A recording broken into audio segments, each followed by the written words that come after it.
Merci de votre invitation en tout cas. Donc on va essayer de balayer ensemble les nouveautés et on va essayer de discuter un peu du suivi de ces patients. Alors c'est celui-là. Donc au menu, on va parler d'abord dans un premier temps du relais oral, qui est une thématique d'actualité à laquelle je ne sais pas si vous êtes tous très sensibilisés, mais c'est vraiment quelque chose sur lequel il y a des progrès récents qui ont été faits. On va s'intéresser aussi un peu à ce qu'on appelle les nomogrammes, qui nous permet d'optimiser un peu l'antibiothérapie IV pour les patients qui sont encore sous antibiothérapie IV à la phase initiale. Et puis, je vous parlerai aussi de la problématique des rechutes et des récidives avec des éléments qui sont un petit peu peut-être contre-intuitifs et qui, du coup, justifient d'avoir une prise en charge vraiment dans le suivi assez systématique. Donc en guise d'introduction, je vous rappelle que la voie d'administration historique dans les endocardites infectieuses, c'est la voie parentérale, intraveineuse, et c'est d'ailleurs la voie qui est recommandée dans les recommandations de l'ESC, exception faite des endocardites du cœur droit, on y reviendra. Pourquoi on s'attache à utiliser une antibiothérapie par voie intraveineuse? En fait, il y a plusieurs problématiques. La première, c'est celle de l'absorption et celle des concentrations qu'on peut imaginer avoir insuffisantes en cas de traitement par voie orale par rapport à l'antibiothérapie IV à forte dose. Les autres problématiques sont la bactéricidie, puisqu'on essaie toujours d'avoir un effet de bactéricidie sur les végétations, ce que ne permet pas forcément certains traitements qui étaient donnés historiquement. Je vous rappelle qu'à un moment donné, c'était les cyclines et les macrolides qu'on donnait. On a fait beaucoup de chemin depuis. Et puis, de l'autre côté, on va dire, du côté un peu négatif, c'est les complications de la voie intraveineuse qui sont assez nombreuses, et je vous ai mis quelques photos d'illustration de ce qu'on peut observer dans le suivi des patients. Une fois qu'on a fait le diagnostic, qu'on a identifié, qu'on a décidé quel traitement on allait mettre et qu'on les laisse rentrer éventuellement à domicile avec leur antibiothérapie intraveineuse, on se retrouve avec des choses parfois qui sont plus problématiques que la problématique initiale de temps en temps. Donc on a des montages parfois expérimentaux ou des arrachages de cathéters ou des surinfections, notamment chez les patients qui sont longtemps hospitalisés. On a parfois des infections dramatiques avec des candidémies sur cathéter central. Et donc ça, c'est vraiment quelque chose qu'on essaie d'éviter. L'intérêt du relais oral, c'est pas l'apanage du relais oral dans l'endocardite, c'est une thématique du relais oral dans l'infection complexe qu'on a dans beaucoup d'autres infections maintenant. Et les avantages, ils sont multiples. C'est que c'est plus simple de manier ça à la maison, évidemment. C'est moins cher, à la fois sur les voies d'abord, sur le personnel aussi à utiliser. Et puis, en termes de complications et de séjour hospitalier, ça permet d'alléger un petit peu les choses. Et probablement que ça améliore aussi la qualité de vie, même s'il n'y a pas vraiment d'études là-dessus. Alors, pour vous montrer un petit peu comment on a cheminé vers le relais oral dans l'endocardite, on va repartir des premières études qui avaient été faites sur les endocardites du cœur droit, qui sont des études assez anciennes. Vous voyez, ça date de 1989. Et donc, cette étude pilote, c'était chez des endocardites donc du cœur droit, chez des patients toxicomanes intraveineux, où là, vous voyez qu'on avait un relais oral extrêmement précoce, avant même 48 heures. On traitait les patients 4 semaines. Et finalement, les résultats étaient très satisfaisants, sous réserve qu'il y avait une bonne observance. Dans cette deuxième étude du cœur droit, qui était une étude qui a vraiment permis de conforter le schéma oral dans l'endocardite du cœur droit, une étude prospective randomisée contrôlée en ouvert, qui n'est pas toute jeune non plus, 1996. Le schéma, c'est Ciflox plus rifampicine, encore une fois 4 semaines, avec des patients, vous voyez, qui étaient exclus en cas d'atteinte du cœur gauche. Donc à l'époque, vraiment, c'était dédié sur le cœur droit. Et on voit en bas de la diapositive qu'on a 22 patients guéris dans le groupe intraveineux, avec 3 échecs, et 18 patients guéris et un seul échec dans le groupe oral. Ce qu'il faut bien noter, c'est dans le flowchart, la petite étape supérieure qui montre qu'il y a beaucoup de patients qui ne suivaient pas le traitement. Et donc, c'est vraiment l'importance de l'observance aussi qui est compliquée chez ces patients-là. Et donc, on a abouti aux recommandations dans le cœur droit, donc, que vous connaissez, c'est-à-dire qu'en voie alternative à la voie intraveineuse, on peut utiliser donc ce schéma de quinolone et de rifampicine pour les endocardites du cœur droit, en s'attachant vraiment à bien surveiller l'observance des patients. Dans le cœur gauche, puisque c'est ce qui va vraiment nous intéresser là aujourd'hui, et finalement c'est quand même les endocardites du cœur gauche qu'on voit le plus souvent, clairement. On est d'abord passé par des études observationnelles, donc je vous cite une étude française qui avait repris donc, de façon rétrospective des dossiers entre 2000 et 2012, avec quand même un bel effectif, 426 patients. Dans cette étude, qu'est-ce qu'on observait? Donc on voit qu'il y avait à peu près entre 3/4 et 80% d'endocardite du cœur gauche, donc c'était pas exclusif, mais quand même un bel effectif. Et en fait, on voit qu'il y a des différences clairement entre les patients qui étaient switchés pour l'antibiothérapie orale et les patients qu'on maintenait en antibiothérapie parentérale. Quelles étaient ces différences?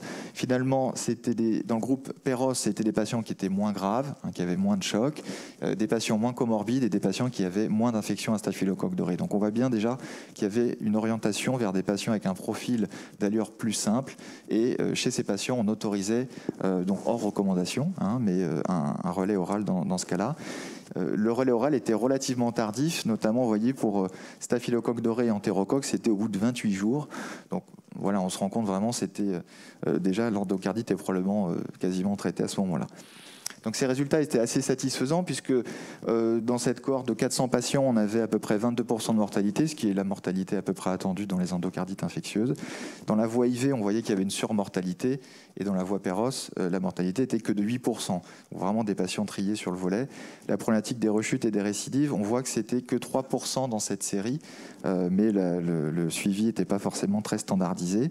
Donc en conclusion, à ce moment-là, on pouvait dire qu'il y avait une bonne évolution de la voie, des patients par voie orale, en termes de mortalité et a priori en termes de rechute, puisque c'est ça qu'on craint un petit peu, c'est d'avoir un traitement antibiotique insuffisant qui ne stérilise pas et qui fasse que les patients rechutent. Là, ce n'était pas ce qu'on observait ici, mais clairement, il y avait un biais de sélection qui ne permettait pas de conclure et de mettre ça dans les recommandations, mais par contre, ça a permis d'aller un peu plus loin dans la recherche sur cette thématique. Donc, relais oral dans les endocardites infectieuses du cœur gauche, l'étude randomisée.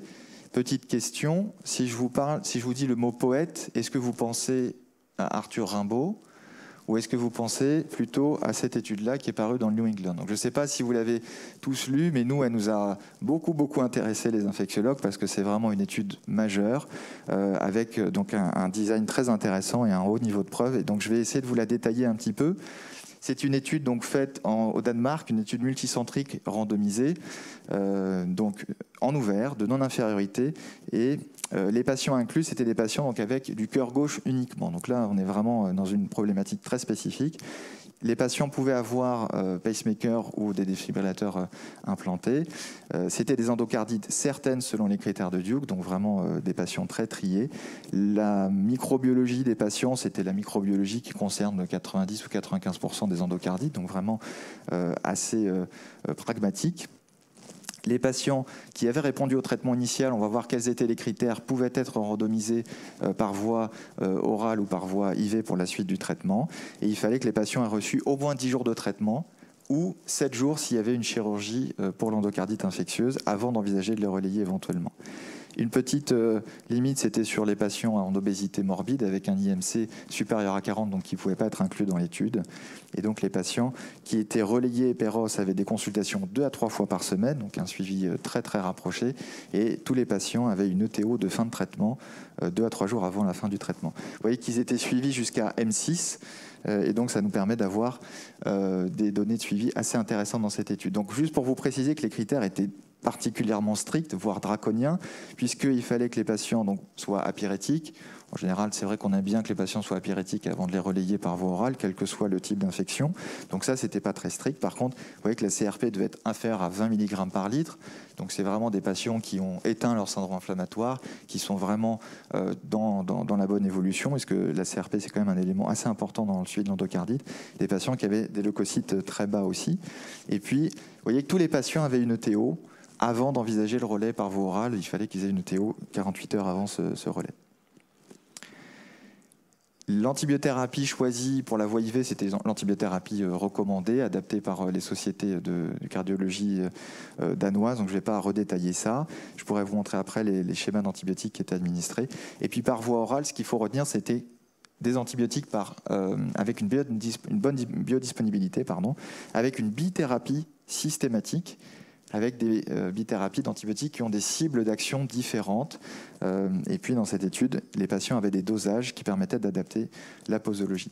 Le critère de jugement principal de cette étude, c'est un critère composite, comme c'est souvent fait, dans les endocardites, qui associe à l'étude de la mortalité, l'étude d'une chirurgie non planifiée, d'un événement embolique ou d'une rechute de la bactériémie, de la bactérie initialement incriminée dans le diagnostic de l'endocardite. c'était revu par un comité d'adjudication et donc la marge de non-infériorité était de 10%. Donc on voit déjà 6 ans pour inclure les patients, c'est assez long. Et on voit bien que dans le flowchart, il y a quand même, parmi les 1900 patients screenés, 1500 patients qui sont exclus. Et donc on voit bien que ça ne s'adresse pas à tout le monde. Pour autant, quand même 400 patients randomisés. Et donc, les résultats principaux, en termes de population, c'est une population assez standard d'endocardite, 77% d'hommes, un âge moyen de 67 ans, vous voyez, un tiers de patients avec comorbidité, beaucoup de streptocoques et d'entérocoques, et quand même quelques valves prothétiques sur lesquelles on pourrait être un peu plus frileux sur le relais oral. Et finalement, on voit que ça, on verra après que ça se passait plutôt bien. Principalement de la localisation de valves aortiques avec des végétations de petite taille, c'est quand même à noter, et quand même un certain nombre de patients, 38% qui étaient opérés avant la randomisation. Donc il y avait beaucoup de patients quand même qui avaient été pris en charge chirurgicalement. Il y avait un petit peu d'endocardite sur pacemaker, mais on voit que c'était quand même une minorité. Et les patients, contrairement au protocole où on disait on peut randomiser à partir de 10 jours, finalement, en pratique, c'était 17 jours avant que les patients soient relayés par voie orale en médiane. Le critère de jugement principal, là, c'est pour vous montrer qu'il n'y a pas de différence entre la voie orale et la voie intraveineuse. Donc la non-infériorité était atteinte avec un hazard ratio à 0,72 et un intervalle de confiance qui inclut 1, avec un critère de jugement principal qui était survenu chez 10% des patients, 12% pour le groupe IV et 9% pour le groupe oral. Et quand on regarde en détail, c'était quoi vraiment la survenue du critère de jugement, 6% de mortalité dans le groupe IV, 3% dans le groupe oral. Par rapport à la mortalité qu'on a vue dans l'étude d'avant, c'est quand même très faible en termes de mortalité attendue dans l'endocardite infectieuse. Et on voit qu'il y avait assez peu de rechutes, puisque là, relapse, c'était que 2% des patients, donc vraiment très très peu de rechutes. Ça, c'est à 6 mois. Quand on regarde en sous-groupe, on n'a pas de différence d'effet du relais oral en fonction de la bactérie incriminée, notamment du staphylocoque doré. C'est des effectifs qui sont faibles, évidemment, c'est du sous-groupe. Il y avait quand même 40 patients à peu près dans chaque groupe. Et puis, en fonction de la chirurgie, il n'y avait pas de différence non plus sur la réponse au traitement par voie orale. Juste, il y a un petit commentaire sur le fait qu'il y avait un peu plus de survenue du critère de jugement principal dans le groupe staphylocoque à coagulase négative, alors que ce sont des germes qu'on décrit plutôt habituellement peu virulents. Mais finalement, ils sont peu virulents, mais l'installation est parfois plus prolongée. Il y a un retard diagnostique peut-être chez ces patients, ce qui conduit à des conséquences chirurgicales, notamment sur matériel, qui sont parfois finalement assez importantes, avec des désinsertions de valves, etc. Au niveau des échecs pharmacologiques, finalement, c'était assez rare. Dans les dosages, il n'y avait que très peu de patients qui étaient sous-dosés, donc c'est quand même assez rassurant. Et la tolérance, globalement, entre la voie IV et la voie orale était assez bonne. On avait, dans le groupe oral, un petit peu plus de signes digestifs et de toxicité hématologique. Ça, c'est probablement lié au traitement qui a été utilisé. Il y avait beaucoup de linezolide. Et vous savez que le linezolide a une toxicité hématologique pour les traitements un peu prolongés. Et en termes d'allergie, par contre, il y avait moins d'allergie dans le groupe oral. De façon intéressante, ils ont regardé à long terme le devenir de ces patients. Et donc, sur un suivi médian de 3,5 ans, avec aucun perdu de vue, on se rend compte de deux choses. Que le critère de jugement principal, il y a la mortalité, donc ça augmente avec le temps, évidemment. Et finalement, il survient donc chez 38% à 3 ans et demi dans le groupe IV et 26% dans le groupe oral. Je vous rappelle qu'à M6, c'était 12 et 9%. Et donc, quand on regarde finalement, est-ce qu'il y a un effet délétère à long terme du relais oral? Non. Il n'y en a pas. Vous voyez que la mortalité, elle est plus faible finalement dans le groupe oral. Et sur les autres critères, il n'y a pas de différence. Donc, ce n'était pas designé pour montrer une supériorité, mais il n'y a pas de, on va dire, d'effet délétère du relais oral, voire même peut-être un effet bénéfique. Donc, conclusion pratique sur le relais oral, les questions qu'on se pose de façon collégiale, puisque je pense que c'est important que dans cette situation-là, encore plus peut-être même qu'avec le traitement IV, l'infectiologue soit évidemment partie prenante de la décision de l'antibiothérapie. On se pose la question, est-ce que le patient est stable? Est-ce qu'il a négativé ses hémocultures? Est-ce qu'on pense qu'il peut absorber correctement ses antibiotiques? Est-ce qu'il y a des obstacles d'observance ou de compréhension du traitement qui ferait que le traitement oral peut être mis en péril? Et enfin, est-ce qu'il y a un traitement publié dans la littérature qu'on pourrait utiliser chez ce patient? Là, je vous ai mis des schémas à titre indicatif de traitement qu'on peut être amené à utiliser, notamment pour les staphylocoques. On reste sur l'association quinolone-rifampicine, mais en fait, il y a aussi des alternatives en cas de problème de tolérance. Donc ça, c'était sur la partie relais oral. Quand on est encore au stade de l'antibiothérapie par voie parentérale, on a en fait développé des outils pour essayer d'optimiser un petit peu les traitements, puisque donc pour ceux qui sont à Nantes, vous savez qu'on fait beaucoup de dosage et qu'on se rend compte qu'il y a souvent des patients qui sont surdosés ou sous-dosés, donc on essaie un petit peu d'optimiser ça. Et pour ça, on utilise ce qu'on appelle des nomogrammes. Je ne sais pas si c'est quelque chose dont vous avez déjà entendu parler. Juste pour vous montrer sur le petit schéma, évidemment, la zone thérapeutique, c'est en dessous de la zone de toxicité et au-dessus de la zone d'inefficacité, voire même de sélection de résistance dans le cas d'une maladie infectieuse. Donc on essaie d'augmenter la probabilité d'être dans cet intervalle pour limiter les échecs et limiter la toxicité. Le nomogramme, c'est quand on n'a pas encore administré le traitement et qu'on fait a priori. Ça, c'est pour vous montrer juste dans une étude qui avait été faite à Nantes par les pharmacologues et qui on a travaillé. On avait dans le groupe historique, donc 160 patients qui avaient eu des dosages dans le cadre d'un traitement par amoxicilline au cours d'une endocardite. On avait 68% des patients qui étaient dans le range thérapeutique entre 20 et 80 mg par litre, alors qu'avec le nomogramme, on s'attend, si on l'utilise, à avoir plutôt 85% des patients. Et on voit que ça permet d'éviter quoi? Ça permet d'éviter surtout en fait, des surdosages qui sont pourvoyeurs de toxicité neurologique, rénale, avec la problématique des cristalluries quand on met de l'amoxicilline à forte dose. Donc on va essayer d'implanter ça petit à petit. Le nomogramme, en quoi ça consiste? C'est assez simple. Finalement, on utilise la clairance du patient et sur des courbes, on va venir comme ça un patient qui a par exemple 40 ml de clairance.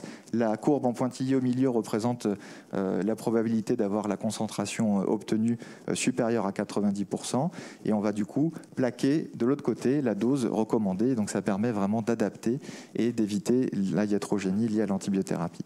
Et donc les pharmacologues de Nantes essaient un petit peu de mettre en place un outil Internet qui permettra idéalement, dans les mois ou les années à venir, de rentrer différentes caractéristiques du patient, à savoir ses caractéristiques morphologiques, sa clairance, la concentration cible, et ça permet de déterminer la posologie présumée optimale pour ce patient. Pour terminer, je vais parler du suivi et de la problématique des récidives et des rechutes. Alors, c'est important au niveau du vocabulaire, effectivement. Là, tout à l'heure, je parlais de rechute pour l'étude Poète. Dans la littérature, la distinction n'est pas toujours très claire. La rechute, en anglais, c'est relapse, c'est un nouvel épisode infectieux au même micro-organisme. Donc la question, c'est même micro-organisme, est-ce que c'est même antibiogramme, est-ce que c'est même profil génétique? Et donc ça, c'est des questions un petit peu qui agitent les infectiologues et les microbiologistes. Et puis par contre, la récidive, c'est ce qu'on appelle reinfection. Donc là, c'est un micro-organisme différent. Donc ça, c'est plus facile à individualiser. Donc dans un cas, on peut estimer que le traitement n'a pas été suffisant, qu'on n'a pas complètement guéri le malade, et dans l'autre cas, en fait, il se réinfecte parce qu'on n'a pas forcément prévenu ce risque de réinfection. Et donc c'est ça que je voudrais rediscuter un petit peu avec vous. Dans l'étude Poète, quand on regarde les rechutes, donc on a vu c'était 2%, c'était 5 patients dans chaque groupe. De façon intéressante, 0 patient qui rechute pour les patients qui ont du streptocoque, par contre 6 patients avec de l'entérocoque. Et donc cette problématique des rechutes chez les patients qui sont infectés par entérocoque, c'est quelque chose qu'on a observé aussi dans une autre étude qu'avait menée Raphaël Lecomte, une étude donc nantaise avec une cohorte multicentrique, sur des endocardites infectieuses sur prothèse, non opérées, qu'il y ait ou pas une indication chirurgicale, en tout cas des patients avec une infection sur matériel chez qui on s'attendrait éventuellement à avoir un peu plus de rechute. On va regarder dans un suivi jusqu'à 12 mois, donc là on était allé assez loin, on s'était intéressé à regarder mortalité, rechute et récidive. Donc qu'est-ce qu'on observait? Alors c'est un peu petit, je m'en excuse. Dans cette cohorte, donc, on avait à peu près un quart des patients qui étaient infectés à staphylocoque doré et qui avaient du matériel. Donc on s'attend à un risque de rechute quand même important à cause du biofilm, à cause de la persistance du staphylocoque quand on n'enlève pas le matériel. On avait aussi dans cette cohorte à peu près 20% de patients entérocoques et on avait presque un patient sur 2 qui n'avait pas été opéré alors qu'il y avait une indication parce que le patient était récusé voilà, pour des motifs qui a été discuté systématiquement en staff multidisciplinaire. Et donc en conclusion, qu'est-ce qu'on observait? Peu de rechutes, 5%, y compris chez les patients donc à staphylocoque doré. On observait que la mortalité était bien plus importante en cas d'indication chirurgicale, mais de patients non opérés. Donc ça, on s'y attend, parce qu'en fait, on trie des patients les plus comorbides, puisqu'on passe de 34% à 12% de mortalité dans ces cas-là. Et qu'on observe aussi que les endocardites à entérocoque, en fait, elles rechutent beaucoup plus que les autres. Ici, vous aviez 4 rechutes, alors qu'il n'y en avait que 2 pour les autres micro-organismes. Donc c'est des faibles effectifs, mais ça confirme la tendance qu'on observe aussi dans d'autres études. Et par contre, en termes de récidive, et ça c'est quand même un élément très important, dans l'année qui suit, on avait quand même un certain nombre de récidives, et on a l'impression que c'est une problématique qui est presque plus importante que celle de la rechute à la bactérie initiale. Alors comment on évite ces récidives? Eh bien, en fait, c'est l'importance du suivi systématique, notamment dans l'année qui suit le diagnostic d'endocardite infectieuse. Et ça repose sur une consultation auprès d'un infectiologue qui doit être mise en place de façon systématique pour faire de l'éducation, et aussi, bien entendu, sur le suivi cardiologique, avec notamment les échographies cardiaques de suivi. Et ça, ce suivi systématique, il est vraiment recommandé dans le document de l'ESC. Les objectifs de ce suivi, ils sont multiples. C'est de dépister l'apparition d'une insuffisance cardiaque liée à la valvulopathie on va dire, infectieuse. Donc ça, là-dessus, je ne vais pas m'appesantir parce que vous savez bien mieux que moi tout ça. La question, c'est l'éducation du patient. Et ça, là-dessus, il faut vraiment être très très vigilant avec les mesures d'hygiène à répéter, la conduite à tenir en cas de fièvre, remettre au patient une ordonnance pour faire des hémocultures en cas de fièvre à la maison, s'assurer de la réalisation des bilans dentaires. Donc ce sont vraiment des mesures de prévention sur lesquelles on insiste, et tout le monde doit insister quand on voit ces patients-là, porteurs de valves, et notamment quand ils sortent d'une prise en charge d'endocardite infectieuse. Donc ça, c'est pour vous montrer, hein, c'est dans le document, donc c'est bien mis. Désinfection des plaies, alors c'est des choses, quand on est en consultation et qu'on explique ça aux patients, on a l'impression de brasser un petit peu des choses basiques, mais finalement, c'est quand même des choses essentielles. Et nous, on voit après ces patients-là, effectivement, sur des petites choses. Parfois, on se dit, on aurait peut-être pu éviter si on avait prodigué les bons conseils aux patients. Et donc, c'est vraiment très important de le faire à chaque fois.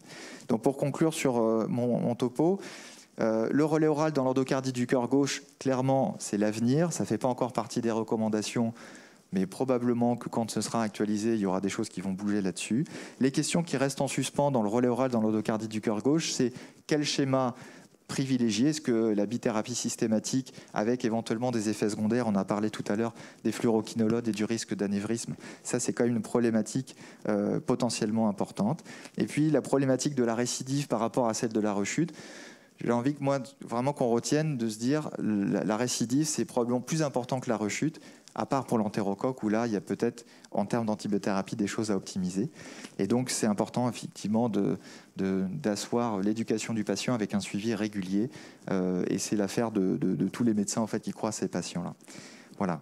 Et puis donc le suivi systématique, juste pour vous dire un petit mot, nous ce qu'on a mis en place depuis quelques années, ce qu'on essaie un petit peu de mettre en place, de consolider, c'est un suivi systématique. 3 mois après la fin du traitement d'une endocardite infectieuse, les patients sont revus en hôpital de jour, et donc on essaie de faire un suivi échographique, de faire un suivi clinique et de faire vraiment le point sur l'éducation thérapeutique des patients. Et on les revoit nous aussi systématiquement 1 an après. Et on se rend compte que les messages ne sont pas toujours passés. Et donc on fait l'éducation. Voilà, merci beaucoup pour votre attention et je remercie le docteur Lecomte qui m'a prêté quelques diapositives.